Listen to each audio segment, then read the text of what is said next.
Next presenter is Julia McNeil. Julia is 28 years old and was born in the family. She left the family 8 years ago and now is a program director for the web design department of a major medical institution in Toronto. You will see how she has applied these web design skills in her presentation entitled Moving On, Creating an Online Community for the Second Generation Family.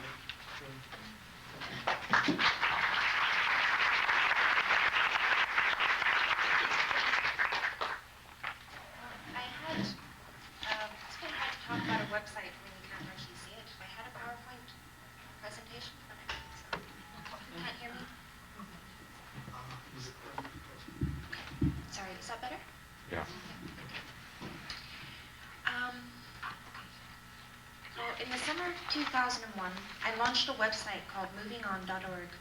It was to be an interactive place on the internet for the second generation of the new religious movement known as the family, formerly the Children of God.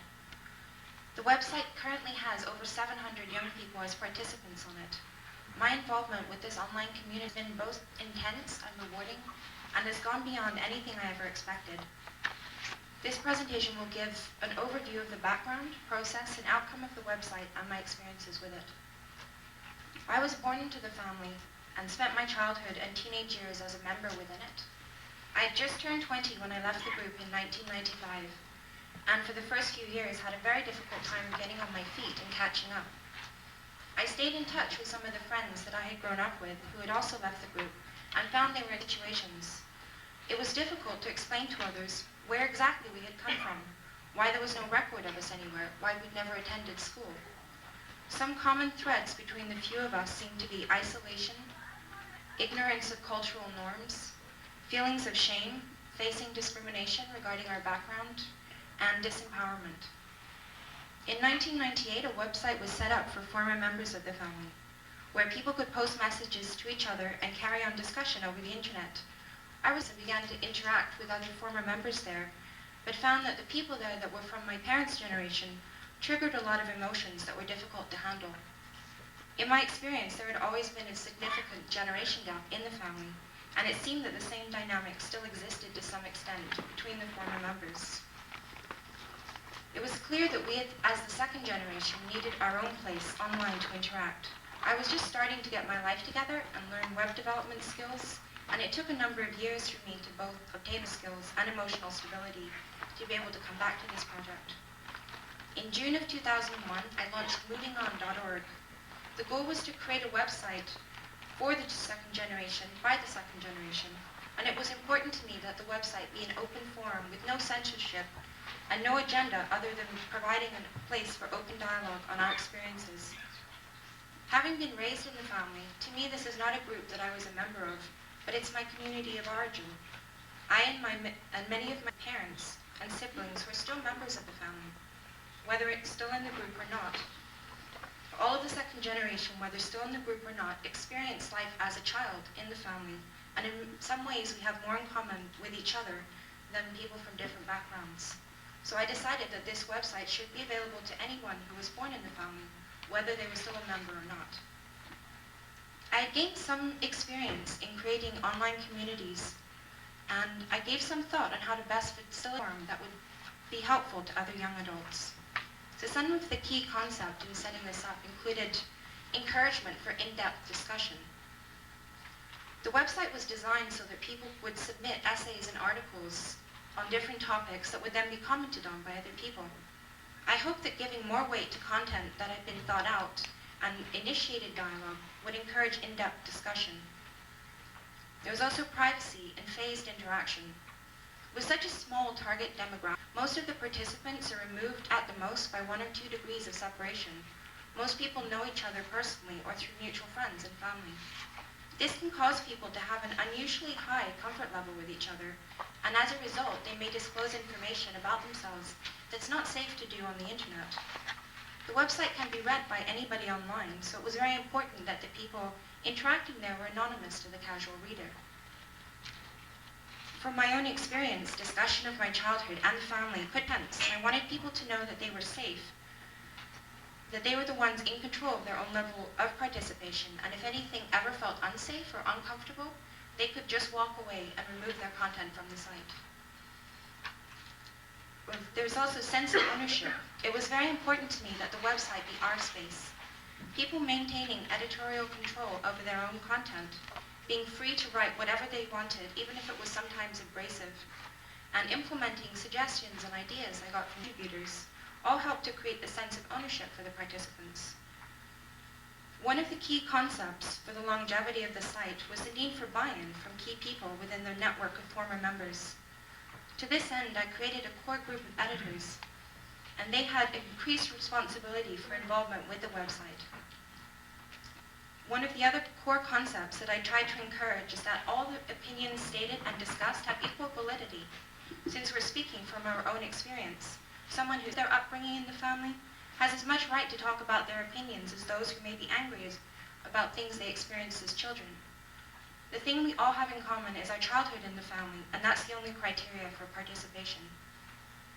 While there are reoccurring themes, the political, personal, and spiritual views expressed on the website differ enormously. Acceptance of others is, of course, impossible to enforce.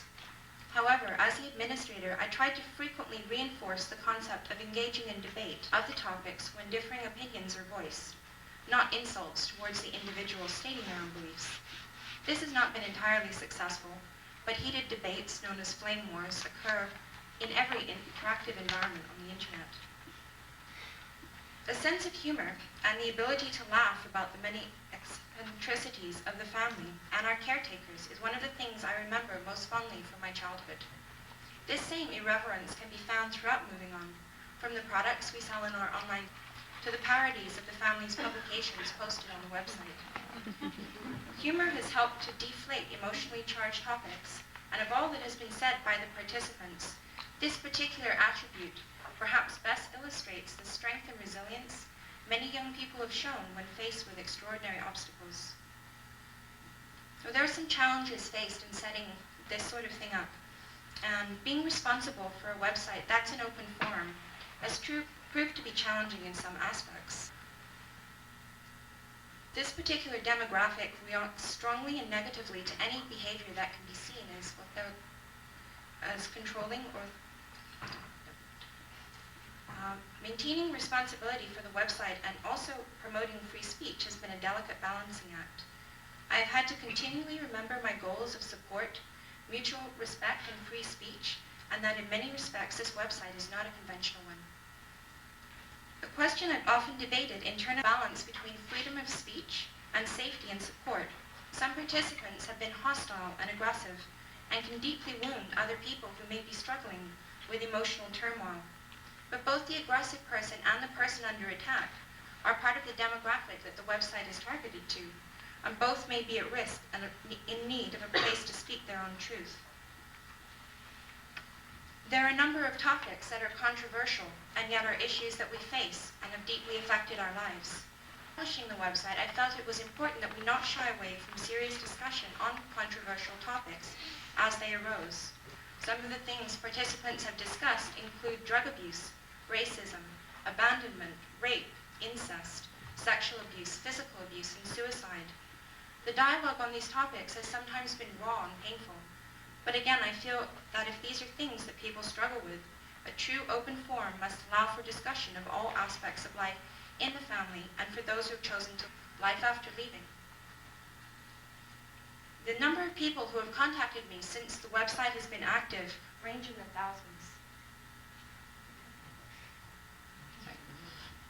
People born into the family, both in and out, have written me regarding things they have read on the site and questions they have about life outside the group. The response has been much greater than I ever expected and has been difficult for me to keep up with alone. Many issues discussed on this website are difficult to participate in, and my own experiences and emotional responses do add bias that's not easy to put aside. I believe it's important for administration of a forum like this to be handled objectively, but it's been difficult when the memories of certain traumas are triggered for me. I have found support, however, in just honestly stating when topics I personally engage in do get difficult to talk about, and why certain things do trigger me. The results of the site, there are currently 700 participants on movingon.org. Over 1,100 articles have been posted, and 14,000 comments have been submitted. An average of 200,000 pages are accessed monthly, and between 8,000 to 10,000 different people visit the website every month. While the traffic levels are low when compared to online communities targeted to more broad demographics, the return rate of participants and the level of interaction is very high. There are about 1,600 adults currently still family, 1,600 young adults, currently still members of the family, and given this, the response to the website was certainly much greater than I anticipated. Some of the most unexpected effects of moving on have come about as a result of the solidarity that many of the participants have expressed in regards to each other. The words we and our are frequently used by participants, and while there's still a measure of aggression from time to time, the overall atmosphere is one of support. I have witnessed a distinct change in the style of interaction between participants over the last 2 years. Pointed and direct questions about the choices our parents, the first generation of the family, and even we,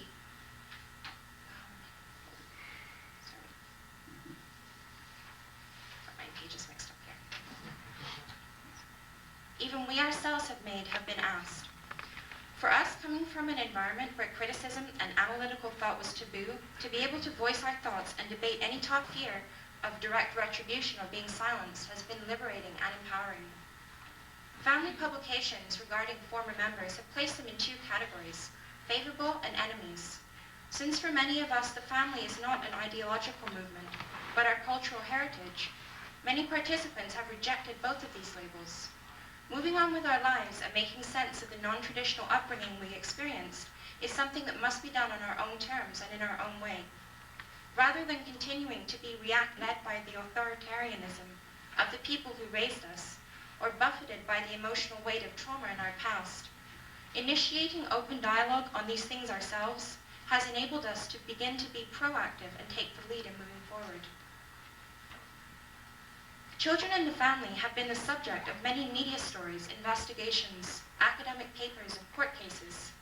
Media exposés are often sensationalized and exploitative of the youth involved. Researchers sometimes seem to us interested in validating their own pet theories than actually documenting life as a child in the family.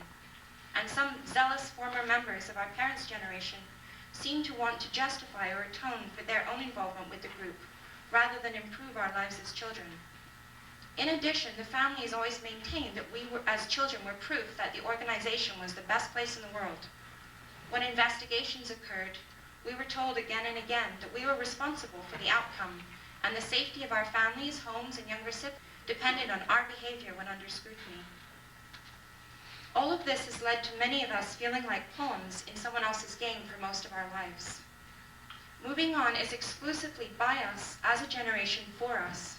Not only is the subject matter our own, but the venue in which it is published is solely ours as well. This has resulted in a sense of ownership by the participants of the site. We can tell our own stories in our own way. And just as the challenges we face are our own, solution and change must also be something we take responsibility for. While there have been many tragic accounts of exploitation, abuse, and suicide of young people who have left the family, there have also been amazing success stories.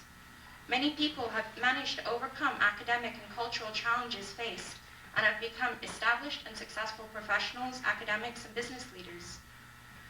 Knowing that other people have faced the same setbacks and turmoil and yet have gone on to success is something that can bring hope and support to those struggling. So future considerations.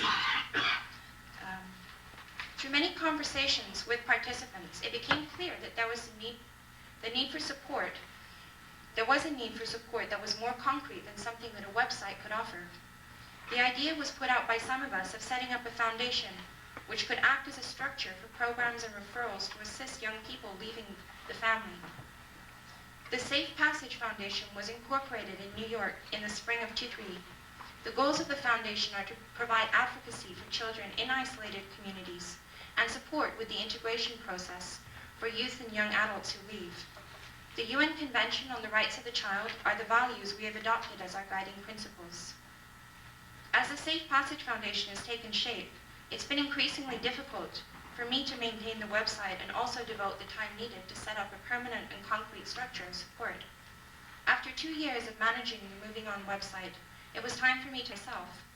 I approached the group of editors that had assisted with the maintenance of the site, and they agreed to take on the community administration, and I was able to pass this role over to these 16 people at the beginning of this month. Moving On has been a tremendous success and has had a considerable impact on many of the thousands of children that were raised in the family.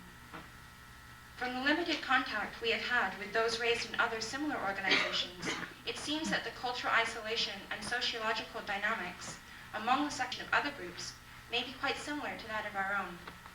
Duplication of the website would be quite simple to implement, and with an administrator from among the target demographic themselves, an online community could be set up for those raised in any other new religious movement. I never dreamed that the many evenings and weekends I spent with no life in front of my computer developing this website would result in the vibrant community seen there today. One of the many unforeseen effects of creating this website has been the support I personally have gained from knowing that I'm not alone with the issues I face. Rather than disassociate my childhood from my life now, I've been able to find a sense of continuity, and that, despite the emotional turmoil, has helped to eradicate my own shame. I will be forever grateful for this experience and for the hundreds of my peers who have shared their lives, joys, pain, successes, and struggles with me and the other participants and visitors. I salute their courage and strength.